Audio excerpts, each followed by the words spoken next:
একটা খুব random video বানাচ্ছি। আমি জানি না এই ভিডিওটা আমি আদৌ পোস্ট করবো কিনা। তো আজকের এই ভিডিওটা একটা গাছকে নিয়ে, একটা পদ্ম গাছ, যেই গাছটা আমার মায়ের হাতের লাগানো। তো তোমাদেরও দেখাই সেই পদ্ম গাছ। তোমরা দেখতেই পাচ্ছ গাছটায় প্রচুর কুড়ি এসছে। ইনফ্যাক্ট কাছ থেকে দেখলে আরো বোঝা যাবে যে আরো বেশ কয়েকটা কুড়ি রয়েছে, যেগুলো হয়তো ক্যামেরাতে সেভাবে ধরা পড়ছে না। যখন গরম পড়েছিল তখন গাছগুলো এতটাই শুকিয়ে গেছিল যে ভেবেছিলাম বোধহয় সবকটা গাছই মরে গেল। মন খারাপ করেছিলাম ঠিকই, কিন্তু গাছগুলোকে বাঁচিয়ে রাখার জন্য যতটা যত্নের প্রয়োজন ছিল সেই যত্নের আমি কিছুই করিনি। তো তারপরে যখন এই বর্ষায় এইভাবে গাছগুলোকে আবার সতেজ হয়ে উঠতে দেখলাম, তারপরেও এত ফুল দিতে দেখলাম, তখন না মানে কেমন একটা অদ্ভুত ফিলিং হচ্ছিল, মানে একটা সেই গিল্ট হওয়ার মতো, একটা অপরাধ বোধ জন্মানোর মতো।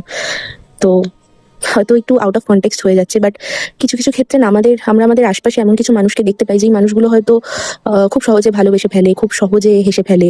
ঠিক আছে, হয়তো তাদের জীবনে ডিমান্ড খুব কম, তারা হয়তো কোনোদিন মুখ ফুটে কিছু চায়ও না, কিন্তু সেই মানুষগুলোকে যখন আমরা কিছু একটা সামান্য উপহারও দিই না, সেই মানুষগুলো অতিরিক্ত খুশি হয়ে যায়। তো এই গাছটাও যেন সেরকম একটা মানুষের মতোই, যে এই গাছটাকে আমি কিছুই দিইনি, কিচ্ছু দিইনি। মানে যাবতীয় যা যত্ন সব মাই করতো, হয়তো মাকে আমি সারগুলো দোকান থেকে কিনে এনে দিতাম, এটুকু ঠিকই, কিন্তু কিছুই যত্ন করিনি। ইনফ্যাক্ট আমি আশাও ছেড়ে দিয়েছিলাম যে হয়তো গাছটা মরেই যাবে।